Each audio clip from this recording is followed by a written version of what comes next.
turn it off and back on. That way you'll be safe for a couple minutes here. Yep. Brilliant. Thank you. Okay. Thanks.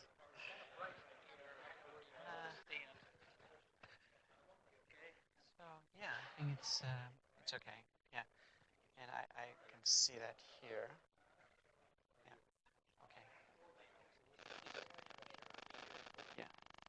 Nice. Yeah. All set.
Okay. Yeah. Thank you. So what I know that you have a very hectic internet. So 3 talks when I met when you were giving I thought, who is squeezing me like a lemon? Yes. And I understand the audiences are different, so that's okay. Yes, and this we make sure to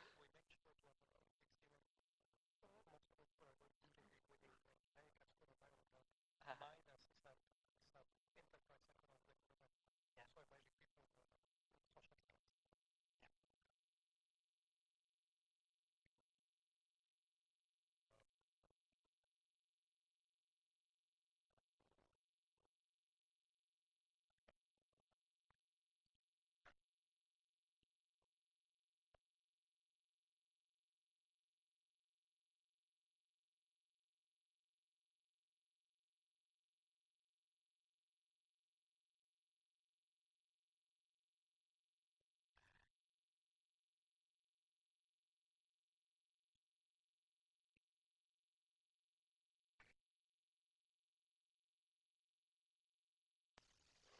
Okay, we're ready to go.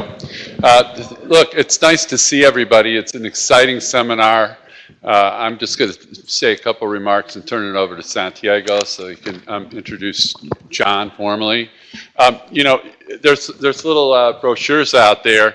My name is Brian Athey. I'm chair of computational medicine, bioinformatics. I think most of you know me, but I'm also co-director of Ioannidis, which is a co-sponsor of this event. I had a great pleasure to meet up with John earlier today. June and I talked to him. Ioannidis, IHPI, the Health Analytics and Medical Prediction Unit, MISHAR, Computational Medicine Biology, and Physiology, Molecular and Integrated Physiology, which Santiago is the interim chair. We're all co-sponsors of this, so it must be important. And it is. Quantitative biology and trying to understand scientific reproducibility and seeing the limits of the science, getting our students more tuned into that, quantitative training. These are all important issues of the day. And our speaker is going to help us frame this discussion and give us a chance for, thinking about it and participating in the transformation of science by computation, big data, and statistics and modeling and things like that. We've got 2 other talks coming up in this series.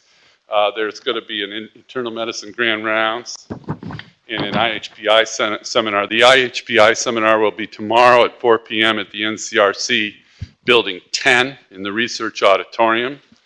There'll be a reception there, and the internal medicine grand rounds, mercifully, will be at noon. Get there at 11:45, and that'll be at the Ford Auditorium down towards Taubman Center. And tomorrow, Dr. Ioannidis will be talking about precision health, big data, and evidence-based medicine, contradictions or companions. And at the internal medicine grand rounds, reproducible and useful clinical research, mission impossible. So he's been known as somebody who gets some good discussions going, some heated discussions, and I encourage you to also attend those events. And so for our introduction, I'll turn it over to Dr. Santiago Schnell, who is currently interim chair, collegiate professor and interim chair of molecular and integrative physiology. Santiago? Well, thank you. So I'll try to make this brief because I'm pretty sure you didn't came here to hear Brian or me. It's a pleasure to introduce you on Ioannidis. So as you can see in the slide, so he's the Reinhold Chair Professor in Disease Prevention, and he serves as the co-director of the Meta Research Innovation Center that is called Metrics at Stanford University. And he's very well known now for his work on meta-analysis. So he holds also appointments as Professor of Medicine, Professor of Health and Research and Policy, Professor of Biomedical Data Science, Professor of Statistics, and he's the Director of the PhD program in Epidemiology and Clinical Research. So born in New York City, raised in Athens, Greece. He was a valedictorian at Athens College, where he received his MD and Doctor in Science in Biopathology from the National University of Athens, trains at Harvard and Tufts in internal medicine and infectious diseases. Then he held positions at NIH, Johns Hopkins, and Tufts. He chaired the Department of Hygiene and Epidemiology at the University of Vienna Medical School from 1999 until 2010. And he's the recipient of numerous awards and recognitions. And if I name them all, then you will be hearing me instead of him. And what I'm going to do is turn their attention now to him. We're incredibly excited of having him. And as you know, it's a very exciting time in science, and our speaker is at the epicenter. So in fact, he created probably the epicenter of what is the current crisis that we have in science. So half of the published results in peer-reviewed scientific journals are probably grown. So that's what the headlines say.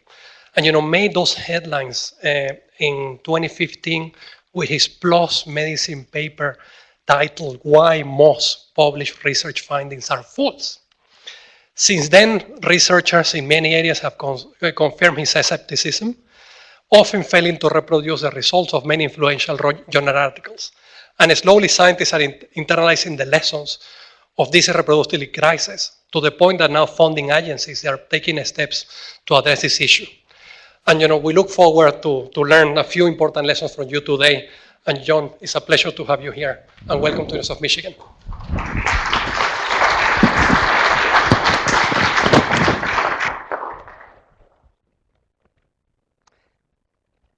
Thank you, Santiago. It's a great pleasure to be here today. I had the opportunity to meet with lots of smart people this morning. I look forward to meeting even more people in the next couple of days. So the first talk on campus is going to be about the power of bias and what to do about it. And what is bias? This is a very rough definition. Any deviation from the truth beyond chance. It could be conscious, it could be subconscious, or it could be unconscious, or it could be combinations of that. We may approach it from a theory perspective, create theories of bias and how it may operate in different settings, in different disciplines, or we may study its consequences, what it means in our data, in the way that our data are applied, interpreted, used, or misused. Theories could be robust, hopefully, but I think it's the consequences that eventually we can measure, witness, and if it comes to applications in health or disease, eventually even suffer, unfortunately. Here's one example of how bias may manifest itself. This is from a project where, along with Jonathan Schoenfield from Harvard, we did a cookbook systematic review that we published in the American Journal of Clinical Nutrition 5 years ago. Literally, we took a cookbook. We took the Boston Cookbook. It has been published since the 19th century and has editions that are being updated with the best evidence on recipes over time. And we randomly selected with random numbers 50 ingredients. Then we went to the scientific literature and we asked how many of those are associated with significantly increased or significantly decreased cancer risk in the scientific literature. And here's what we got. These ingredients have been studied in peer-reviewed studies in respectable journals. So if I were to read that, veal, salt, pepper, spice, flour, egg, bread, it would seem more like an endless poem. There's 40 ingredients out of 50. So some don't have a scientific literature around them supporting that they cause or protect from cancer. But it's actually probably a data error on our part because, for example, vanillin is not listed there, but we searched for vanilla. But if we had searched for vanillin, which is what vanilla has, we would have found studies that report increased risk, decreased risk. I don't know. How would I remember? But probably both. So most of these ingredients have scientific studies in the peer-reviewed literature suggesting that they increase risk and that they decrease risk. There are some exceptions, perhaps where most of the studies seem to suggest that this is something bad for you. So sugar is almost always bad, but there is one point that is on the good side, and beef is mostly bad, but again, there's 2 points that are on the good side. Now, if you look at the relative risks, though, these are relative risks for cancer per serving. So a relative risk of 2 means that with 2 more servings per day of whatever, cancer would quadruple. And with 2 servings less, you would decrease cancer to 25% of the current rate. So 75% of cancer would go away just with 2 servings. With relative risks of 5, a single serving, which could be like 5 grams per day of something, would make cancer go away largely. How likely are these results to be compatible even with just common sense? It's extremely unlikely. Do we have some reliable studies? Yes, we have randomized trials of interventions, and most of them show absolutely no effect. And we also have some long-term, well-done cohort studies that suggest that things that probably do matter. So if I were to bet, I would say that fruits and vegetables do decrease cancer risk, and bacon does increase cancer risk. But the magnitude of the effect would be less than 1%. So a hazard ratio of 0.99 or closer to 1, or a hazard ratio of 1.01, or again closer to 1. So 1.01 and 0.99 literally would fall on that vertical line of 1. It would be impossible to decipher. So I would argue these effect sizes, no matter whether they're on the left or on the right, they're incompatible with logic and with common sense. If the true effects are 1.01, or even if they were 1.10, the likelihood of detecting these effect sizes with the sample sizes that these studies use, that are typically very small, would be close to nil. So even if everything that is listed here is associated with cancer risk, you would expect almost all of these studies to have non-significant results at the nominal level of significance. However, it's exactly the opposite that we see. We see the distribution of the z-scores, which reflect the p-values. Almost all of the action, the green distribution, is statistically significant results.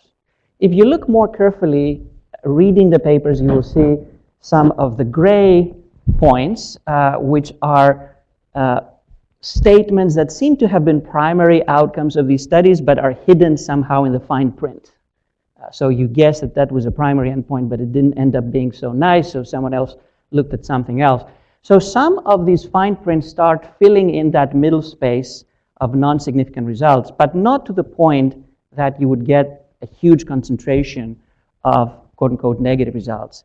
If you meta-analyze these data, then you start feeling a little bit more of that middle ground, but still most of the action in the center is missing. Here's another example of another field where, in contrast to many of these lifestyle and nutrition studies where we have very limited sample sizes, here we can have tremendous sample size. So I work with colleagues from Sweden where we can pretty much work on the entire population of Sweden worth of data, close to 10 million people. And the Swedes have wonderful registries. They have a medication registry that captures practically all the prescription. It's written across the country, a cancer registry with all the cancers being reported. So we said we're going to ask whether drugs are associated with cancer risk, and instead of looking at one drug at a time and publishing one paper for each one of them, we will look at all drugs that are being prescribed. And we categorize those. There's about 2,000 of them. We group them into 559 drug classes that contain similar drugs within each class. So beta blockers are packed together in that analysis. Here's how the results look in a plain analysis looking at a hazard of developing cancer with these 559 different types of drugs. If you see a yellow or orange point, it means that it is statistically significant, even accounting for some false discovery rate process. And if you look at some of these p-values, this is a minus log 10 scale, so many of those are p-values of 10 to the minus 100, or less than that, 0.0000, 99 zeros and then 1. So it cannot look any better. But if you take these results literally, it means that 1/3 of known medications may affect cancer risk. And actually, most of them seem to protect from cancer. So we can just pick any medication. We have a good chance of saving ourselves from cancer. Start getting more pills for whatever you enjoy. And if you group these medications further into larger medication classes, then 3 out of 4 medication classes seem to affect cancer risk. Again, with these p-values of 10 to the minus 100 based on the tremendous power that we have to detect any signal. How likely is that to be true? Again, I do believe that some medications do affect cancer risk, but clearly here we're just taking noisy data, noisy because they're confounded, and we're magnifying that to a large scale, and we're getting tons of reproducible results. How many of these results might be publishable? I mean, all of them might be publishable one way or another. One could build narratives around them. Some of them might be more coherent, others might be less so. Some may be more credible, others would be less so. This is looking at the creme de la creme journals. One might say that, well, there's 180 million papers out there in the scientific literature, but we're not reading all of those. We're just reading Nature, Science, and PNAS. And this is looking at p-values in tables and figures of Nature, Science, and PNAS in 1997 and in 2017.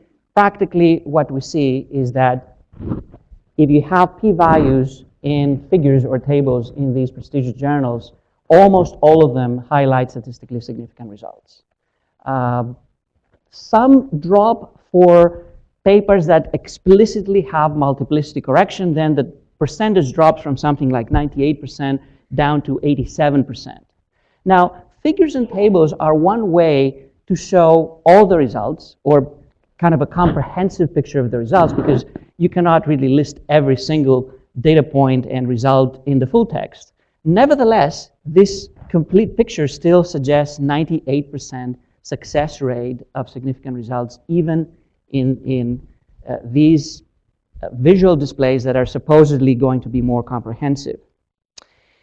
If you look across the entire biomedical literature, this is an analysis that I did with David Chevalerias from the Institute of Complex Systems in Paris. We took the entire PubMed from 1990, close to 15 million abstracts available when we ran the analysis, and when we also looked at close to 1 million full-text articles, both for abstracts and for full text.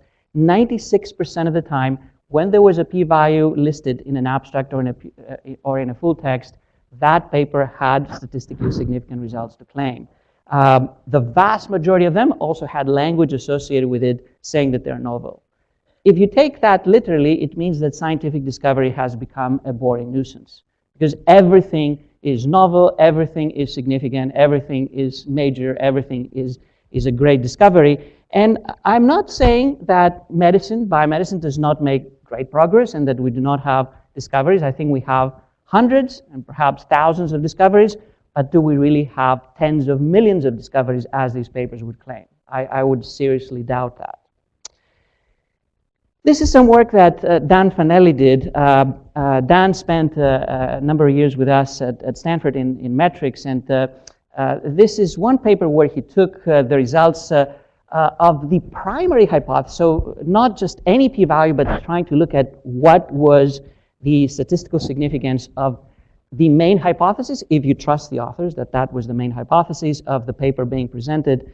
And he saw that gradient of how often that hypothesis is vindicated and supported statistically. So psychiatry, psychology, material science, pharmacology, toxicology, and medicine are having the highest rates of quote-unquote success of 90% or even higher, and even for the primary hypotheses.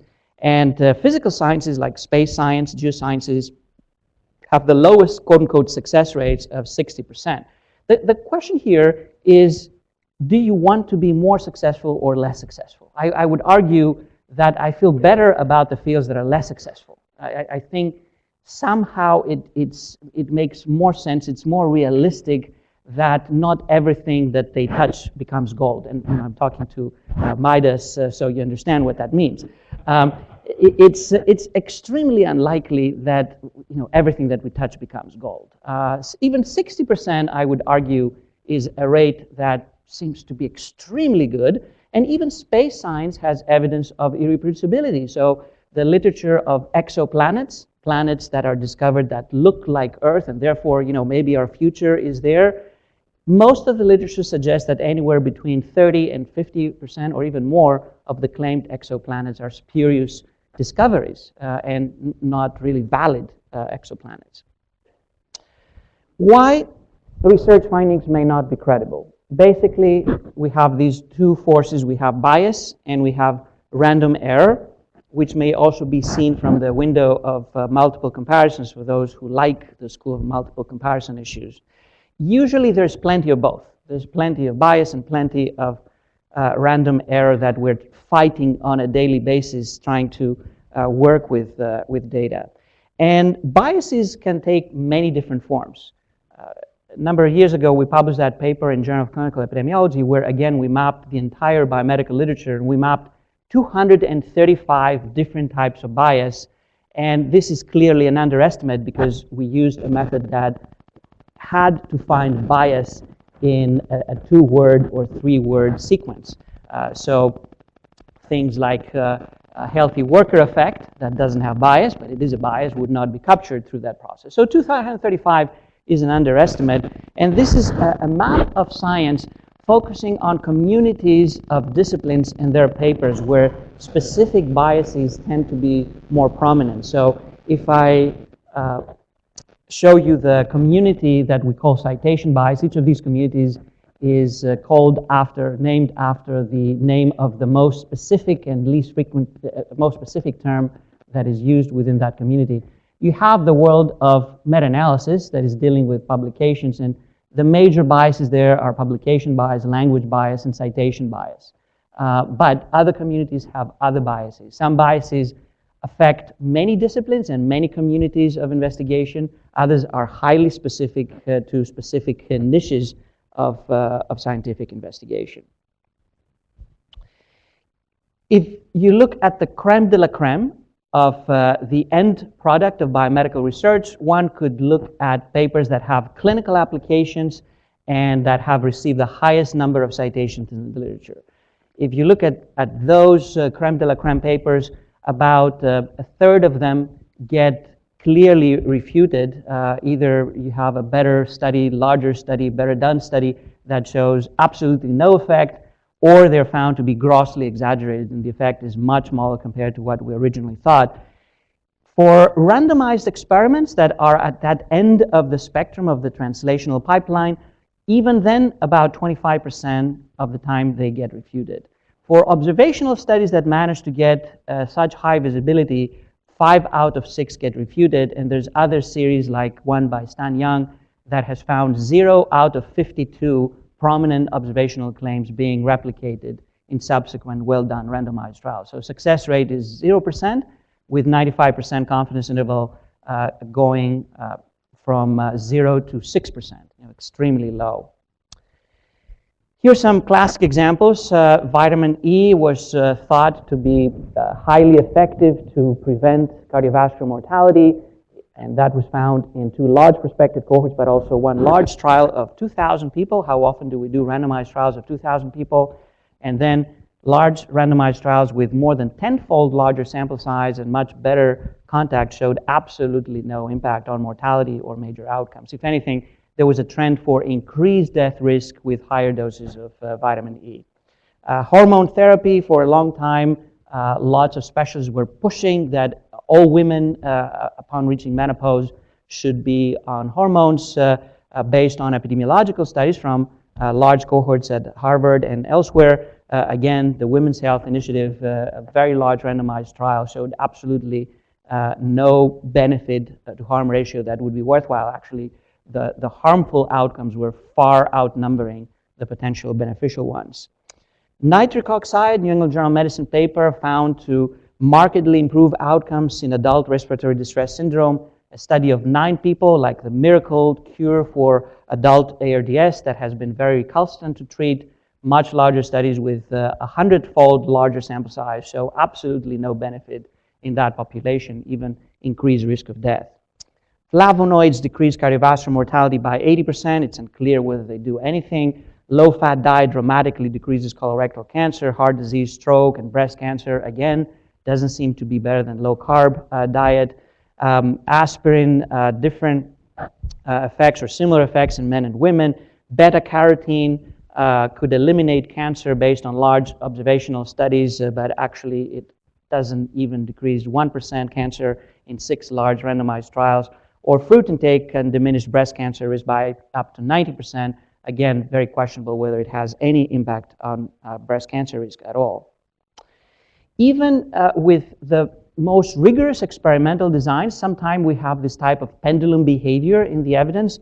So these are what I call recursive cumulative meta-analysis for randomized trials of myocardial infarction interventions.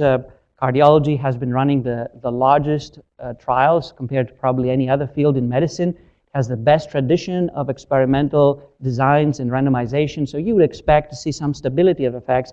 But in several cases, you see that pendulum of major changes in the evidence as new trials appear. The most prominent examples are nitrates and magnesium for myocardial infarction, where multiple early studies suggested huge benefits, easy to use treatments. You can decrease mortality by 50 to 70%.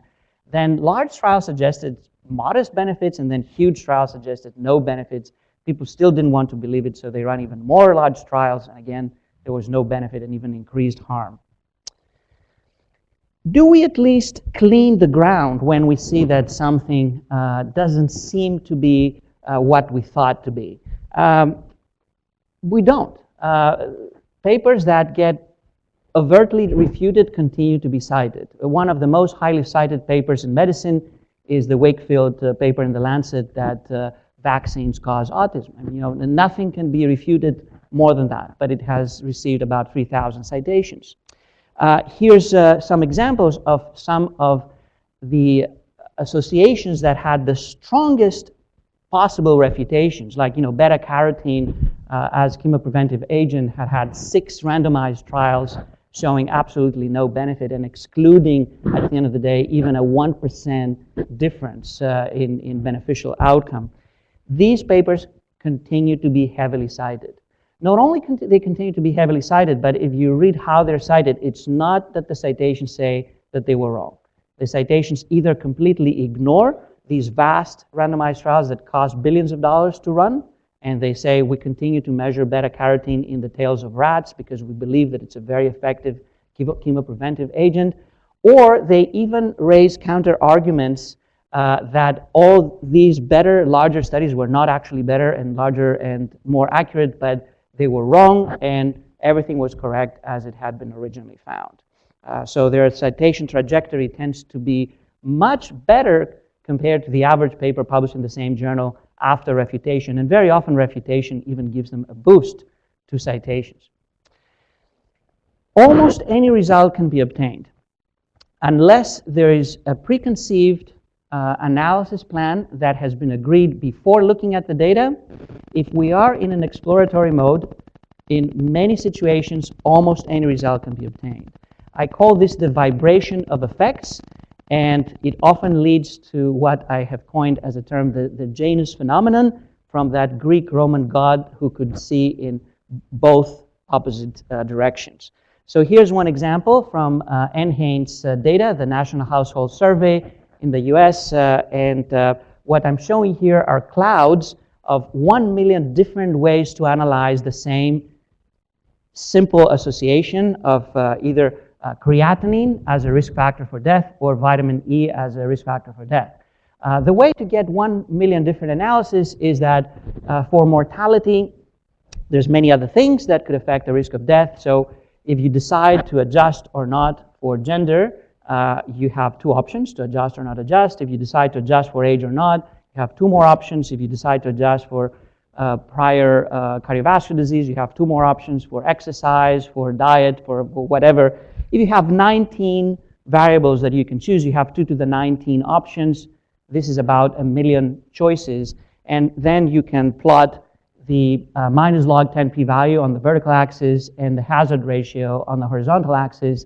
Eventually, with more model specifications, you get that, that alpha tocopherol vitamin E picture, where 70% of the results suggest that vitamin E decreases your risk of death, and 30% of the results suggest that vitamin E increases your risk of death. So if someone has a preconceived notion that vitamin E should be good or should be bad, they can really get whatever result they enjoy the most. And with enough analytical options, we can almost always get the result that we like the most. So how do we safeguard ourselves from that rich opportunity of running such rich analysis, but at the same time being able to get results that could be all over the place? One option is replication. And I think that many fields have paid increasing attention to replication over the years. I think this is good news. And in some fields, we have seen a complete transformation. This is one example from genetic epidemiology. One of the early papers in the prehistoric age, like 1994, published in Nature, found that TNF-alpha gene variation is associated with cerebral malaria. That's a paper that got over 1,000 citations. And this is looking at 100 of these citations. Half of them are papers that have no data. They're editorials, reviews, or news. Then you have a number of papers that are citing this work, even though they look at different genes or at different diseases, or both different genes and different diseases. But they use that. It's a Nature paper, so it can support whatever claim is to be made. Like a paper finding that some other cytokine gene, not TNF-alpha, but some interleukin gene, is associated with the risk of multiple sclerosis. The Nature paper will be cited. By the way, Nature published that paper that another cytokine gene is affecting another neurological condition, and therefore this is buttressing the claim for that new quote-unquote discovery. Then you have a slice of methods, which is that little bit, which is, I think, good news. And then you have replications, which is the red color.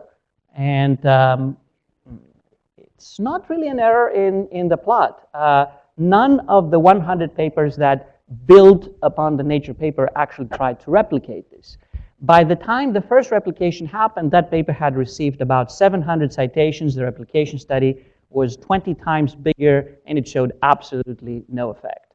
And then other replications also showed absolutely no effect. The paper continues to be heavily cited nevertheless, because you can build nice narratives and nice stories for more Nature papers.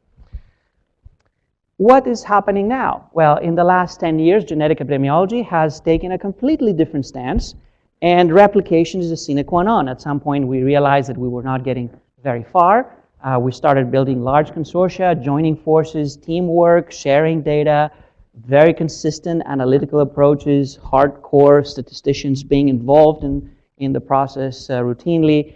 And starting at about 2007, again, with a very nice Nature paper, you have replication across multiple teams required essentially for any serious publication to have any credibility. And once we do that and we change our mode of operation, genetic epidemiology becomes suddenly a highly reproducible field.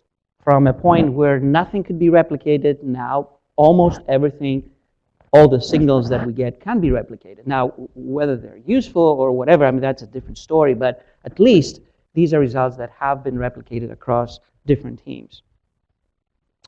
If you look back at what is the replication rate of the thousands of papers in the Candida gene era, when we assess these same variants that had been published in about 40 to 50,000 papers in top journals in the Candida gene era, their replication rate is 1.2%. And is that just a problem with early Candida gene genetic epidemiology? I would argue probably not. It's not that genetic epidemiologists did things worse compared to other scientists who are trying to isolate one factor at a time or a few factors at a time, build some biological theory about it or some mechanistic explanation, and then start analyzing the data until they cross the level of statistical significance. So I think that these rates may affect also other scientific fields that haven't gone through the transformation of no replication shifting to routine replication. Some fields are taking the same route. So lots of preclinical research has started focusing more on the need to reproduce results. And in that case, it's the industry that has taken the lead. And the reason is that lots of papers appear in major journals by wonderful academic teams. The industry is trying to use them to build their R&D agenda and develop new drug targets, but they're getting nowhere. So at some point, several companies decided to take large numbers of high-profile academic papers and see how many of those can we reproduce in our hands. These reproducibility series had success rates between 0 to 25%. And in one of them, Glenn Begley in Nature in 2012, when his team could only replicate 6 out of 53 landmark studies published in top journals for oncology drug targets, his claim is that the failure to win the war on cancer has been blamed on many factors, but recently a new culprit has emerged. Too many basic scientific discoveries are wrong. The overall credibility of an isolated research finding depends on all of these features. It depends on the pre-evidence odds. Roughly speaking, this is how much is to be discovered in the space that we explore compared to the denominator of how many analyses we can perform. It depends on the data, the study at hand. Obviously, this is why we are in science. It has to depend on the data. It depends on bias. It depends on the field, because different fields have different types of pre-evidence odds. They have different types of data. They have different types of biases. And all of these may depend on each other. So you can model that process with some simplified approaches. And this is the most simple model that one might conceive of a 2x2 table of research findings and true relationships. Alpha and beta are the type 1 and type 2 error. R is the pre-study odds. C is a constant for the volume of analysis that we perform.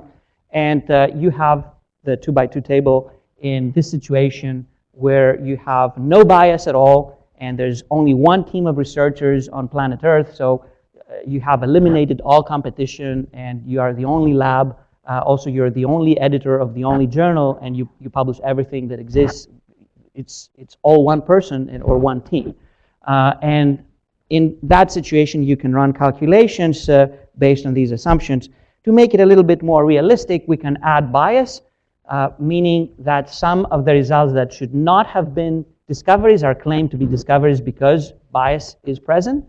And then we can add the complexity of having many teams of researchers who are trying to make these discoveries. and they don't combine their data, they don't work as a team, they don't cross-validate whatever they do, but in that scenario, they just separately try to make that discovery and outpace each other. You can run then calculations that show you the probability of a research discovery being true as a function of the pre-study odds, of power, of number of teams working in the field, and the extent of bias that operates. And most of these post-study probabilities are not very high. In most settings and in most combinations of values that tend to take numbers in the range of what we have empirically studied in different disciplines seem to give pretty low post-study probabilities of the results being correct. So this is like a range of different types of designs. A very large randomized controlled trial with little bias, and starting from a very good point, there's a long sequence of translational pipeline with lots of studies suggesting that it's really worth it to try to see if that drug is clearly effective. So we start with a 50% chance of that drug being effective. If we get a p-value of slightly less than 0.05, then that means about 85% of that is likely to be correct. If we get a lower p-value, that's even better. It could be 95 or 99% chance of being correct.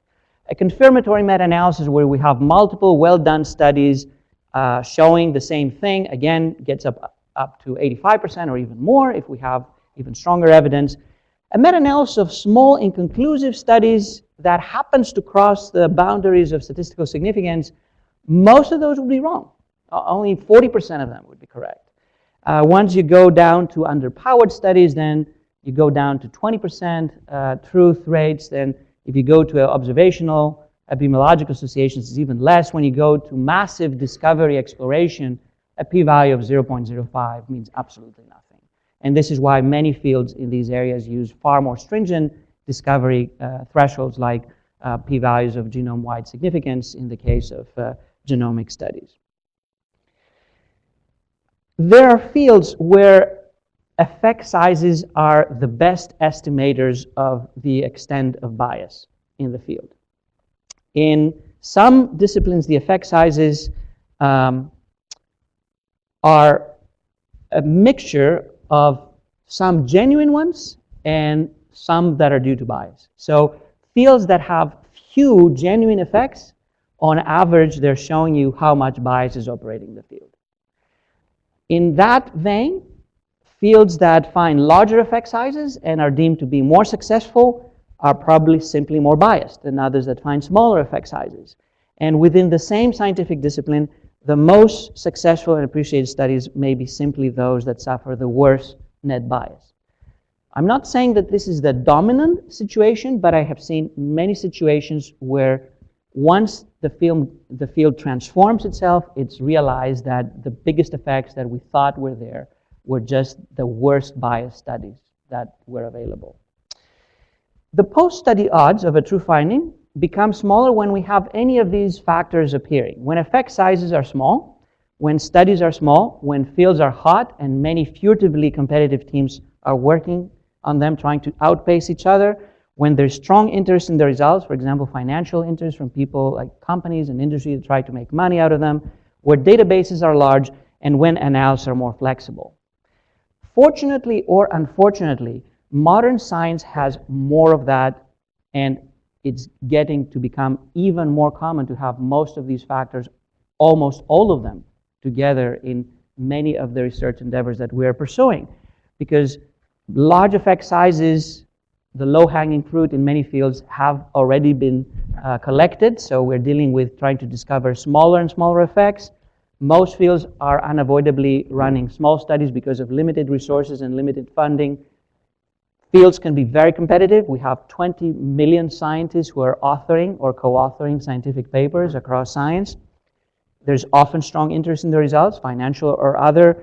Databases are becoming larger and larger, and analytical options, thanks to methodologists like me and you, are becoming more diverse and more easy to work with different options. A second possibility is that something is not entirely wrong, but it is inflated. And I think that this scenario actually is as common, and in many situations even more common, compared to something being completely wrong, and obviously depends from one field to another. Even when you look at the end of the evidence scale, which would be meta-analysis of randomized control studies, this is a snapshot of the Cochrane database that I took about 10 years ago. This is how much evidence we have accumulated, and this is the summary effect size, and you see that decline function. When we have more evidence, the effect sizes are smaller. And typically, when we increase the amount of evidence, the effect sizes gravitate to smaller estimates. So you have that winner's curse even at the end of the spectrum. This is not discovery research, this is the end of applied translational research. And the winner's curse obviously can be more prominent in earlier phases. Here's a few other examples. This is the effect sizes of the top-cited biomarkers studies in the biomedical literature, the papers that have been cited the most. And I'm showing you here the relative risk in the highly cited study. Typically, it's early in the sequence. And this is the relative risk in the largest study on the same topic. Almost all the action is below the diagonal. It's not that it is completely null necessarily. Some of these effects may be different from a relative risk of 1, which might mean that maybe there is some effect there. But for a biomarker that is to be used for predictive purposes, if you have a relative risk of 5 or 10 or 15, that might have a good chance of being clinically useful. If it's a 1.1, it's unlikely that it would be able to move the dial. Adjusting effects downward might be something to consider. This is a study where we looked at studies published in top journals like New England Journal of Medicine, Lancet, and JAMA, and other studies on the same exact question, exact design, randomized trial published in specialty journals. We found that studies in New England Journal of Medicine, Lancet, and JAMA, when they were small, grossly exaggerated the effect size. And this is pretty much intuitive. The only way for a small study to make it to New England Journal of Medicine is to find something extravagant. So it has to have an exaggerated effect size. If you read a paper that is a small study in these journals, it's almost intuitive that you would want to downgrade the estimate of the effect size that is being presented. Another level where we could improve our current situation is to improve repeatability. Repeatability means that someone spends the time to try to repeat a study using the same data, the same software, the same script as the original. Not necessarily run a new study, but just try to repeat the original one. So here's some experiences that I've had in that domain. Along with many other microarray analysts, we got in touch with Nature Genetics, and we asked to repeat the analysis on 18 papers on microarray gene expression data that they had published.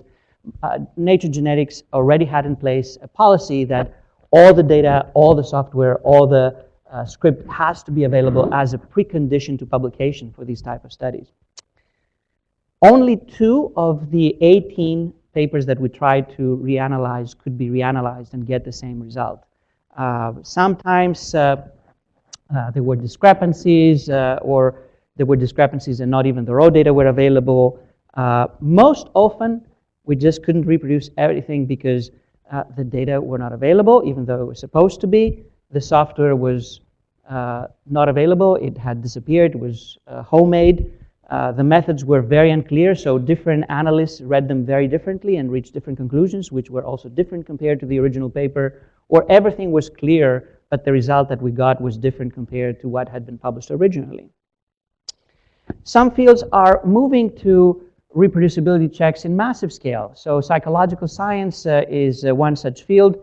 Nature published the efforts of the Open Science Collaboration a couple of years ago, where 270 investigators and their teams took 100 papers from the 3 top journals in the field and tried to independently reproduce according to protocols that had been vetted and had been visible and pre-registered, and everybody agreed that that was the best that one could do to reproduce the same exact sequence of experimentation. Only about 1/3 of the studies could be reproduced, and even when they were reproduced, the effect sizes were less than half of the original that had been reported. 2/3, the effects were pretty much null. So how do we fix the problem? I think we need to go back on how most of us try to do research. There's very limited funding for research. I wish that the budget for scientific investigation could be 10 times bigger. I think that science is the best thing that has happened to humans. More investment in science would be good for our society. But unfortunately, budget is limited. At the same time, science is very competitive. So each one of us is trying to become a solo, silent investigator, a PI, unavoidably with limited resources. Most of us can only run small sample size studies. We have to aim for getting the most exciting results, so a lot of cherry picking of hypotheses happening. A lot of that is done post hoc. P-value of 0.05 or slightly less with a little push with p-hacking is fine in most scientific fields. No registration is required, no data sharing is required to give ammunition to your competitors, and no replication is required because then you waste twice the effort and you kill your original observation. Then nobody wants to publish that. So that recipe leads to a situation where we're facing massive power failure across many disciplines. In that paper that we published 5 years ago, we looked across different domains of neuroscience, ranging from basic discovery research all the way to applied research and clinical trials. The common denominator was that the average study circulating was very small. The power was about 20%, even with lenient assumptions about the effects that are being chased. We have seen that again and again in very different fields, in neuroscience, psychology, in medical science. Regardless of the journal that we have looked at, power to detect meaningful effects is very, very small. When we are operating in such an environment, we get tons of false negatives and we get tons of false positives. And with a tiny bit of bias, we may end up in a situation where the vast majority of what we get are false positives. Problems are different in different fields, and therefore each field probably needs to realize what are the main biases and therefore work towards minimizing preemptively these specific biases. This is a paper that we published a year ago in PNAS with Dan Fanelli and Rodrigo Costas. We took every single meta-analysis that we could find in any scientific discipline. So there's 22 disciplines represented here. This is how all science is divided. And when there were many, like in medicine, we just took about 400 of them.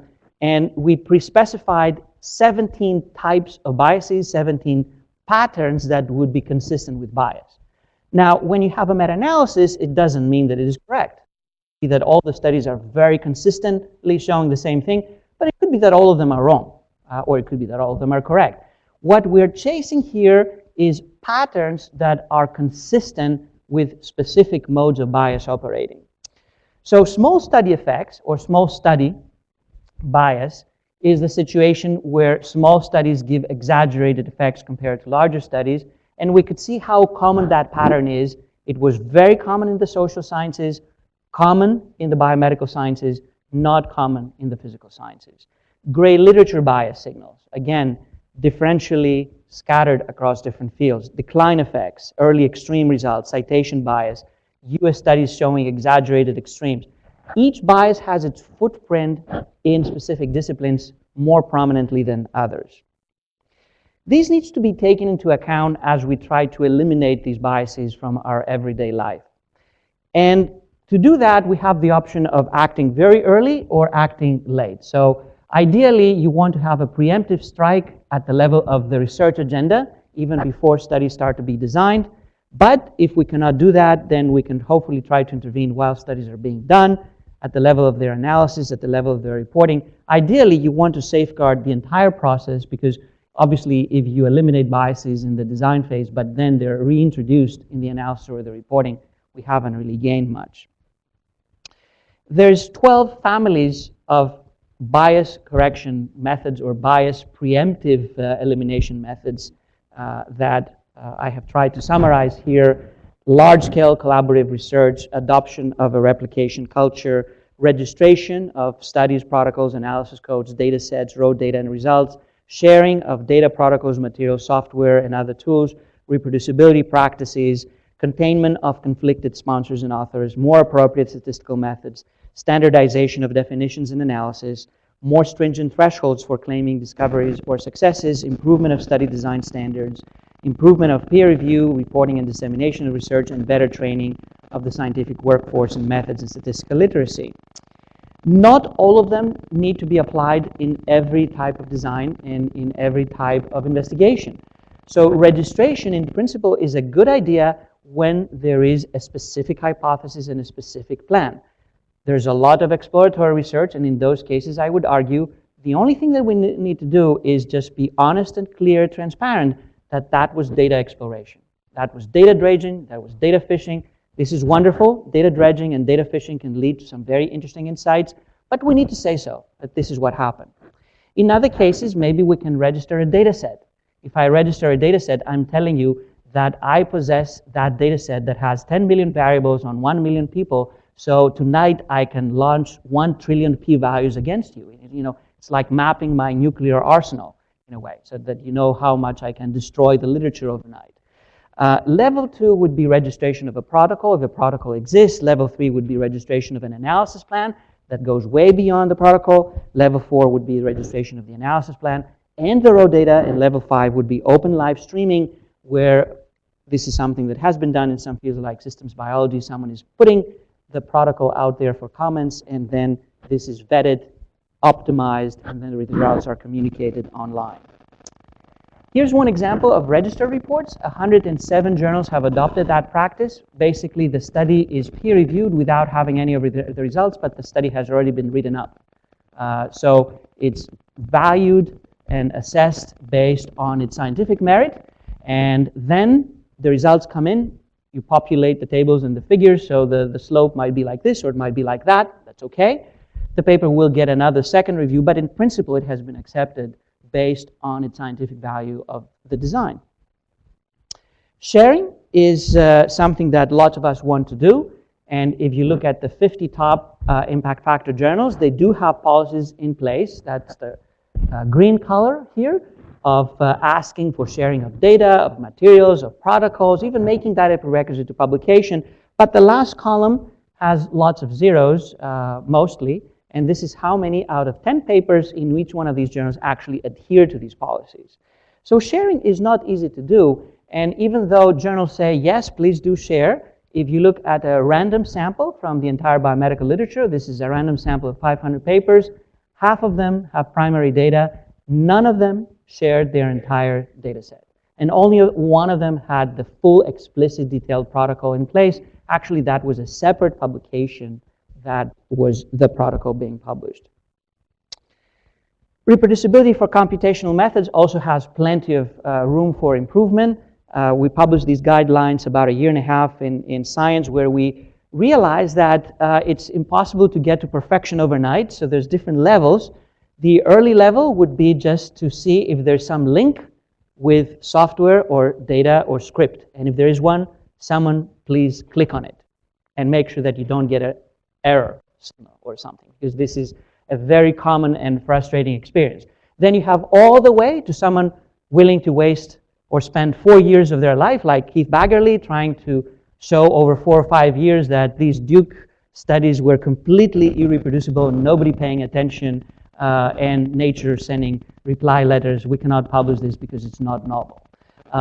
So it's something that we have to set some realistic goals, but you can have different levels of trying to probe the reproducibility of results and maximize it. I think I'm preaching to the converted when I'm asking for better statistics and better methods in this audience. I think you're all familiar on how important it is to improve the scientific and data science literacy of the scientific workforce. How important it is to optimize the methods that are being used, better study designs, to maximize the use of good practices that depend on design options.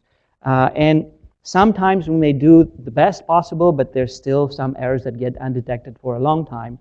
That study in PNAS showed that one of the most popular statistical packages used for analysis of fMRI studies basically had such a family-wise error rate that with the parametric methods being used, when you got a p-value of 0.04, actually it might have corresponded to a p-value of 0.8. And about 40,000 papers were affected by that misconception.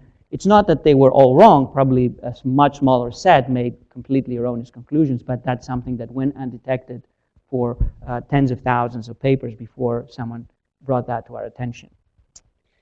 There's also some temporizing solutions that have been proposed. So I'm one of the 72 authors of that paper that proposed lowering the p-value threshold to 0.005 instead of 0.05 for fields that don't have even lower fields like genome-wide significance already. And much of what we state in that paper and many of the authors who co-signed it, we do not feel that this is like the last frontier and the perfect solution. We see it as a temporizing measure, as one way to eliminate a bulk of irreproducible false positives until we can build and we have time to go after better solutions. What might be better solutions? Well, first of all, null hypothesis significance testing is probably not a good idea for about 80% of research in biomedicine, and probably a similar amount of research in other fields. So we need to use other statistical inference tools to really get there. How do we do that? Well, we need to train scientists, but we cannot train them overnight. It takes time. It needs integration of the curriculum. It needs statistics and data science to infiltrate the everyday training and everyday experience of every scientist who is going to handle data. How many scientists are going to handle data? 100%. If they don't, they're not scientists practically. So we need to train that enormous and very smart workforce to the optimal use of statistics. And we need to continue that methodological education also for investigators, including senior investigators. We also need to see which of the research practices that we plan to change really have to change. The fact that we have some idea about changing the world does not mean that we have to do it, because it may be more detrimental than what we have now.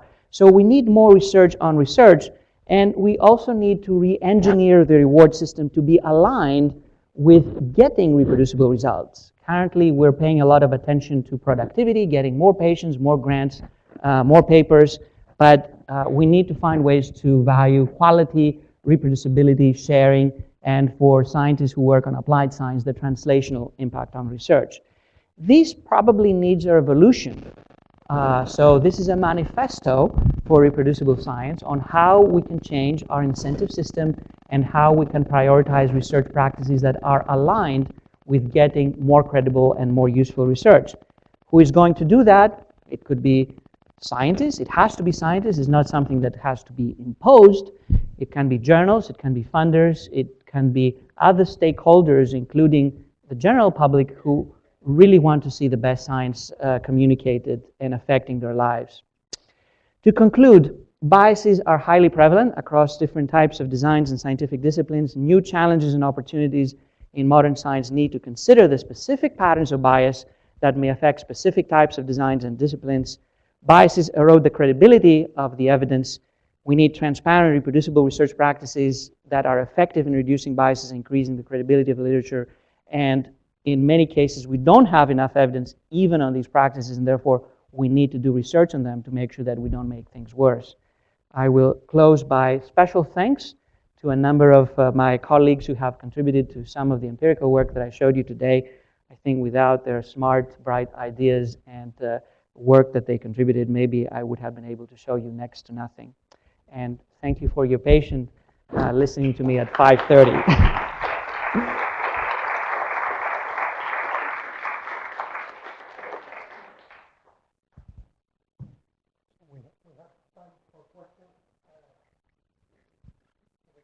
Microphone if people would like to ask questions.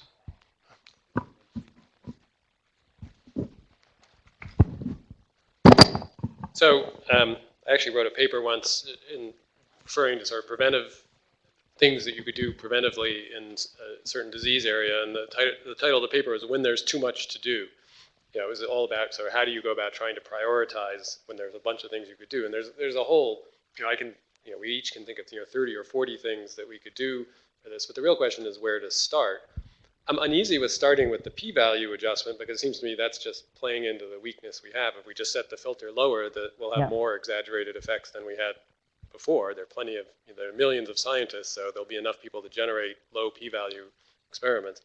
And it seems like maybe the first step is actually to throw out the null hypothesis testing and go to using sort of basically some kind of Bayesian approach where we both acknowledge, we do a better job of formulating our priors, which is where the flaw is in a lot of the, the sample size calculations, and we, sort of reify a statistical approach that sort of puts description more on the front burner. We're describing effects and the precision of those effects, with building on the science that's gone before. So I was wondering what you thought about maybe that, making that the starting point for it. So I'm very sympathetic with what you describe, and as I mentioned, 80% of the time, null hypothesis significance testing is not the indicated approach to make statistical inferences. Bayesian approaches or false discovery rate approaches would be better, or just focusing on descriptives of effect sizes and their uncertainty would be much better off. The problem is that this is a message that has been communicated for a very long time, and even though we do see an increase in the use of these methods, it's still a very tiny minority of the literature. So roughly when we did that survey, we found like 1% of papers or less using Bayesian methods, and even less frequently using false discovery rates, as opposed to everybody reporting p-values. So how can you make that transformation overnight? I think you need to continue sending that message about that transformation needing to happen. It will take years, though. So the p-value change in threshold is a little bit like the Gordian knot. It's like a silly idea, but at least you go there and you destroy 30% of the literature, destroying some valid information by doing this, but mostly throwing trash to the waste bin. So it's like a temporizing measure that can be done in zero time. Santiago? I've got the mic anyway. So you alluded to this in your talk briefly, that maybe the current funding structure that we have in the US may not be ideal for best practices. So my question is, how would you change the current funding structure? Has that, in a way it's almost inherent that that's the root, at least part of the root of the problem. Right. So I think that there's many possibilities, and they need to be seen in the context of different disciplines and different stages of research. For example, for randomized trials, a very simple solution to decrease publication bias is that you don't fund someone to run yet another trial unless they have published their full results without selective reporting of what they were already funded to do. And this may sound, well, that's so easy. Well, this is done in the UK by the equivalent of NIH. Before you get funding for the next trial, you need to report everything very thoroughly. If you look at NIH-funded trials, 50% of them remain unpublished 4 years after their completion. 2 years after their completion. And once you get to that point, very few of them will be published subsequently. And even those that are reported, about 50% of them are reported with different endpoints compared to those that were originally agreed. And then you have spin and misinterpretation and press releases and media taking the lead to make the complete distortion possible. If you go to earlier stages of research, again, you can find the right niche of what really matters. So you can say data sharing is a prerequisite, and unless you do that, we will not fund the project. We will not give you the last installment, and you will not be eligible for funding subsequently. And obviously, to do that, you need to have infrastructure in place. But this has worked in many genomic fields. There's very nice repositories, and they're pretty much comprehensive. So why not do it in other fields as well? If we ask scientists to kind of create a repository on their own each time they publish a paper, that takes enormous effort. But if the community agrees that these are the common standards and this is a common platform that is streamlined, the amount of effort that is required is much less and is becoming more efficient. Do we need to change the mode of appraising scientists? In discovery research, I would say we do. Instead of trying to present protocols and grants, I would say fund the best scientists in a Howard Hughes model and allow them to explore different possibilities. If you ask them to pre-specify everything, probably they will just submit what they have already done, and you're just funding work that they have already completed. If you just give them some funding and they are documented to do high quality work and very rigorous work and reproducible work, give them the option to explore because they're in the exploration space. So I think our funding system needs to change, but the way to change depends on the phase of research and where it stands in the translational pipeline. I think you were already answering a little bit my direction. I was just You answered it in a carrot sense. What I'm thinking is part of the problem is that there is no deterrence against publishing false research. So let's say it bluntly. There are very famous scientists I know who are at the very highest leadership who have published withdrawn papers who are bad, and it was considered an honest mistake or an honest situation where they were following the field. So as long as, publishing a paper and then publishing another paper saying what I published first was wrong gives you 2 papers, whereas your approach will give you 0 papers because your replication shows that your first hypothesis was wrong. It's a disincentive. And in the moment the incentive is there to publish as much as possible, and there's 0 disincentive. There's no penalty for falsifying. I mean, even people who've gone through the first page of New York Times for publishing a biased review are allowed to be researchers 5 years later and publish continuous such things. So I feel the penalty right now is virtually 0 for biased publications. You're right about that. And the question is, what is the right mix of rewards and penalties? We have seen that both with empirical data and also with a simulation paper that I did with David Grimes, where we used a system of 11 equations to model a universe of science that includes diligent scientists, careless scientists, and unethical scientists. And we assume that the vast majority are diligent, but there are some careless in the beginning and very, very few unethical, because fraud, real fraud and intentional fraud is very uncommon. What we see in the model is that unless you have both rewards for the diligent scientists and some penalties for not doing good work, you end up in a situation where the careless cohort takes over, and eventually even the unethical cohort may take over the diligent one, because the diligent scientists have to put more work and more effort to get to the same point. Others are cutting corners and publishing faster and more, and their progeny is multiplying faster within the community. So the right mix of penalties, though, is very hard to determine. I think we need studies to see how to do it. We know that whenever the replication of an original claim is debated, there's a lot of pushback from the original authors. And as I showed you, many fields get entrenched. You have the strongest possible replication, but they continue to exist. They live parallel lives. They go into a different planetary system, and they continue with their journals, their professional societies, whatever, unconnected with all the refuters, but they have their own life.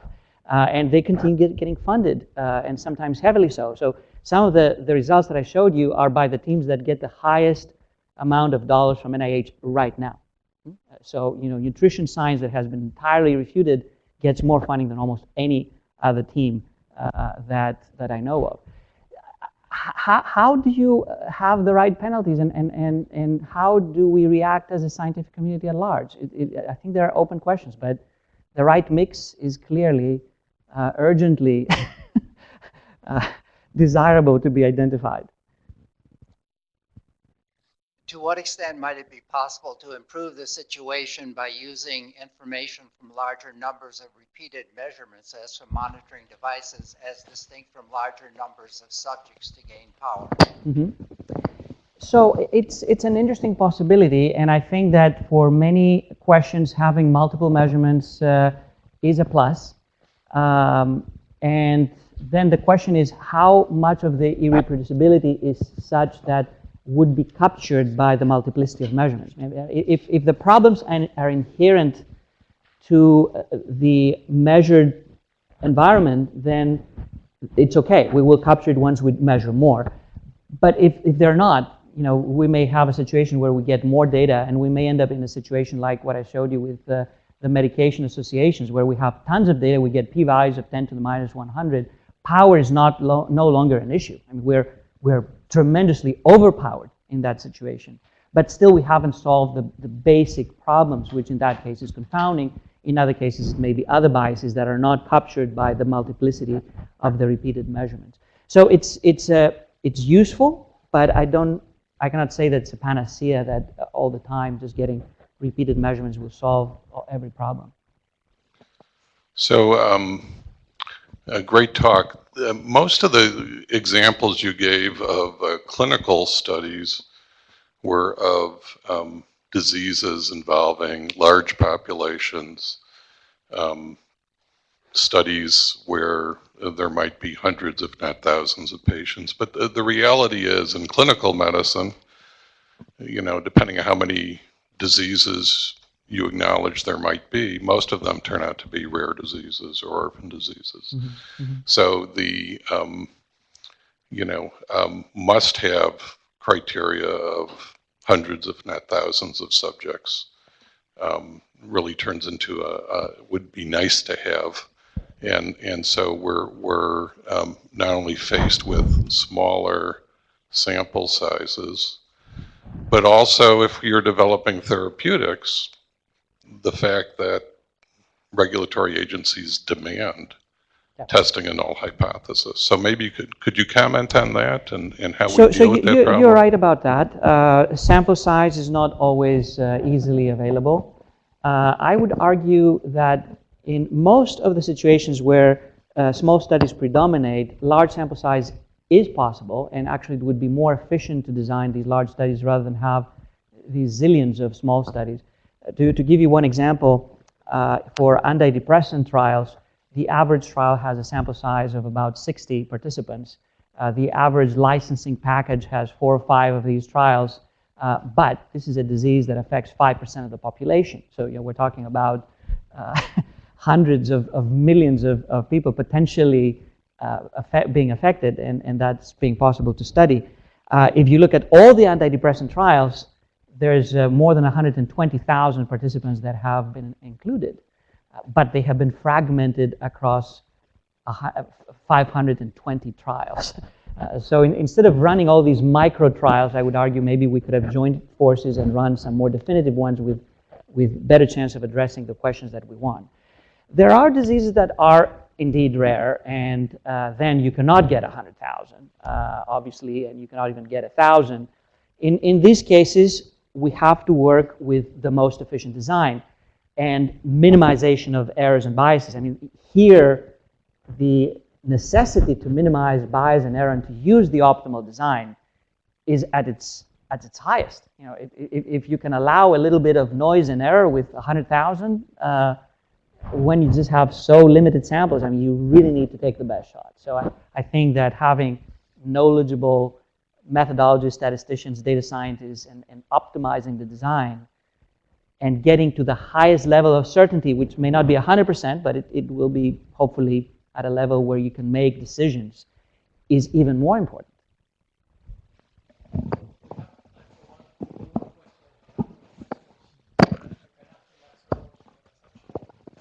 Yeah, so thanks very much for the talk.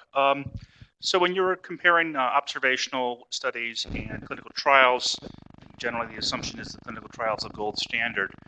And it's true that it does deal with confounding in a way that observational studies can't. But if there's effect modification or interaction, then there may be discrepancies due to that as well. And clinical trials very rarely worry about sort of the population sampling design and so forth.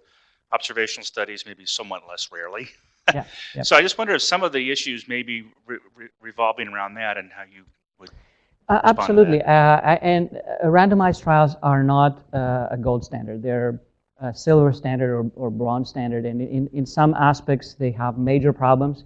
If you look at some of the bread and butter randomized trials, they have very serious problems. So they may be vastly unreliable on their own. But I tried to use examples where really these were extremely well-designed, pragmatic, careful efforts. We had the best methodologies involved, protocols that were widely vetted and reviewed, and so it's like the best that you can have. Effect modification and interactions may be there, but if you look at the reproducibility of the literature on effect modification, subgroup analysis, interactions, we've done several empirical projects in my team, and many other methodologies have looked at that. The reproducibility is literally horrible. And I think there's an easy explanation. If the main effects have such major problems, once you go to second grade or second level effects, which is subgroups, interactions, effect modifications, it's even more difficult. You know, all the problems that I mentioned become accentuated when you try to go after these more subtle but still very interesting effects. So if we want to get reliable evidence on interactions, effect modification, subgroup differences, and not get the situation like Richard Pito has shown, that the zodiac sign is the strongest predictor in subgroup analysis for effect modification of endarterectomy. You know, we need to really bolster our research on all of these fronts to start having some genuine chance of hitting the right target. Well, again, if you have more questions, I'm welcome to go through a section. Thank you. Thank you.